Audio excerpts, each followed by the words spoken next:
Felucia was the capital of the Commerce Guild and one of the strongholds of the Confederacy of Independent Systems, an important world with extensive control over the nearby Polemian trade route.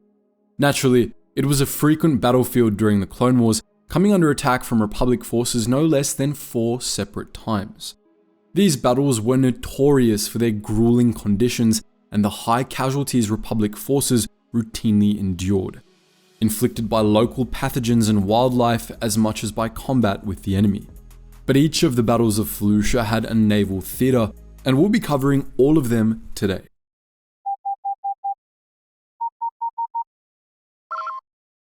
Attention, Sergeant on deck! The Battle of Felucia took place during the first year of the Clone Wars, and it was the Republic's first known assaults on the planet. The target, or the specific objectives of this battle, are unknown, but the Republic attacked with a moderately large force led by Jedi Generals Obi-Wan Kenobi, Plo Koon, and Anakin Skywalker, as well as Skywalker's Padawan, Ahsoka Tano. Their fleet was led by Commander Wolffe from the Venator-class Star Destroyer, Negotiator, which was accompanied by at least 2 other Star Destroyers of the same class. Plo Koon commanded the Republic's starfighter forces, consisting of V-19 Torrents, BTLB Y-Wings, and LAAT gunships, from the cockpit of his Delta 7B starfighter, the Blade of Dorin, while Kenobi and Skywalker led a sizable ground army backed by Juggernauts and AT-TEs to Felucia's surface. This was an average Republic invasion fleet for this stage of the war, but it was pretty severely outnumbered by Felucia's defenders. Initially, Felucia was protected by a fairly small fleet, which Republic forces were easily able to punch through, allowing the ground force to land on Felucia's surface. But then General Grievous showed up with reinforcements, personally taking command of Felucia's defense force. He deployed vast numbers of additional battle droids and tanks on the ground, and he stationed a moderately large fleet in orbit. Grievous oversaw the battle from the bridge of a Recusant-class light destroyer, which was supported by 9 Munificent-class star frigates and a slew of Vulture droids, Hyena bombers, and even Rogue-class starfighters. Under Grievous's direction, CIS forces at Felucia regrouped and quickly gained the upper hand.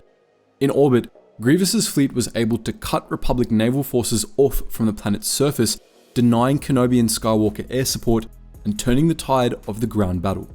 As the Republic suffered heavy losses on all fronts, the Jedi decided to withdraw.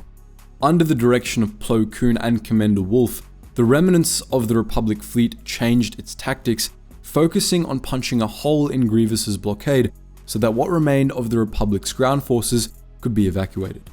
As Kenobi and Skywalker ordered their forces to retreat and prepare for withdrawal, Wolffe ordered the Republic's remaining Star Destroyers to concentrate their fire on a handful of Grievous's cruisers. With the help of Plo Koon's fighter squadrons, several of the cruisers were destroyed, and Republic evacuation gunships were able to make it to the surface despite coming under heavy fire from Vulture droid squadrons. In short order, the Republic evacuated its ground forces from Felucia, albeit with heavy casualties.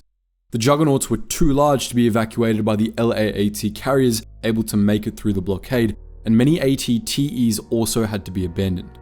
Nonetheless, large numbers of Republic personnel, as well as the Jedi on the surface, were evacuated successfully, and once they were safely aboard the Negotiator, the Republic fleet withdrew. The first Battle of Felucia was an unambiguous victory for the CIS. The Republic suffered heavy casualties on all fronts, and though Grievous lost a few ships, it was well worth it. His victory at Felucia all but drove Republic forces out of the sector. Grievous went on to destroy a medical station the Republic had unwisely positioned near Felucia, robbing an entire sector army of its sole Haven-class medical facility. Felucia saw a further 2 battles later in 21 BBY. We know nothing about either battle's naval theatre, but we figured we'd discuss them anyway to provide continuity. The second Battle of Felucia was a direct follow-up to the first. Plo Koon, Anakin Skywalker, and Ahsoka Tano led detachments of the 104th Battalion and 501st Legion in another attempt to take the planet. Republic ground forces landed in the Felucian wilderness and advanced toward one of the Confederacy's major strongholds on the planet under the cover of night. They had the element of surprise, and Grievous was off-world managing other theaters, having left operations on Felucia under the command of tactical droid TZ-33, giving them more of a chance than they had had in the first battle. This battle initially went well for the Republic. The 104th Battalion was able to take TZ-33's stronghold by storm, and the tactical droid himself was terminated. Republic forces claimed the stronghold for use as a beachhead, and from there, they began a broader campaign to take Felucia. Sooner or later, however, their momentum faltered, and while the initial stage of the Second Battle of Felucia ended in a Republic victory, Republic forces were eventually driven off Felucia once more, leading to a third invasion just a few months later. This third invasion also saw initial success, but by 20 BBY, Felucia was once again a separatist stronghold. It was around that time that the Republic gained the upper hand in the Clone Wars, driving the Confederacy from their scattering of strongholds in the core worlds. Castel, the home of the separatist-aligned Gossams and Commerce Guild Presidente Shu Mei, was one of the planets conquered by the Republic during this period. With Castel's fall, Mei relocated her operations to Felucia, the site of the Commerce Guild's headquarters, where she established a fortress and a massive droid army. She and her lieutenants took over the defense of Felucia from General Grievous, who had other theaters of the war to manage. By 19 BBY, during the Outer Rim sieges, Shu Mei's stronghold on Felucia was one of the Republic's highest priority targets, and a final battle, which we're going to call the Siege of Felucia for clarity, began. This was a much larger and longer battle than those that had come before, and it began with a fierce naval battle in which Republic forces broke the Commerce Guild's blockade of the planet. With the blockade broken, the 182nd Legion deployed on Felucia to begin the ground assault, only to be completely wiped out. The 182nd was unprepared for Felucia's environmental challenges, and they struggled to battle the droid army in its chaotic jungles. The final blow came when Shu Mei ordered the release of starved Acklays into the jungles, which finished off the 182nd. A detachment of the 501st was sent in to determine what had happened to the 182nd after contact was lost, and they were able to establish a Republic beachhead on the planet, despite being ravaged by local flesh-eating diseases and the local predator population. The 501st was eventually relieved by Aayla Secura and the 327th Star Corps, who took command of the ground war on Felucia in the final weeks of the Clone Wars. By that point in the battle, the Confederacy had sent in naval reinforcements, but the Republic had as well.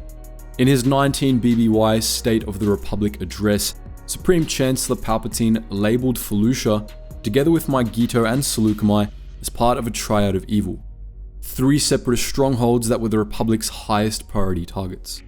Large parts of Coruscant's defense fleet were sent off to participate in those 3 sieges, significantly bolstering Republic naval forces at Felucia. Led by Aayla Secura's flagship, the Venator-class Star Destroyer Intrepid, a large fleet of Venator-class Star Destroyers and Acclamated-class assault ships, bolstered by squadrons of V-Wings, ARC-170s, and LAAT gunships, attempted to seize control of Felucia's orbital theater. They were opposed by a large fleet of Providence-class carrier/destroyers and Munificent-class star frigates, which were supported by hordes of Vulture droids. But the reinforcements from Coruscant proved decisive. By the final days of the Clone Wars, the Separatist fleet above Felucia had been destroyed, and all that remained was the ground battle. With General Secura's leadership and the 327th's skill in fighting in alien environments, the ground battle started to go well for the first time in the Republic's long Felucia campaign. Republic forces on Felucia were well on their way to victory when Secura was executed as part of Order 66. The CIS droid army was deactivated soon afterwards, and Felucia came under Imperial control. So that's our look at the various naval battles that took place above Felucia. But what do you think?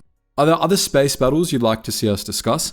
Let us know all that and more in the comment section below. And as always guys, thank you so much for watching, and I hope to see you in the next video.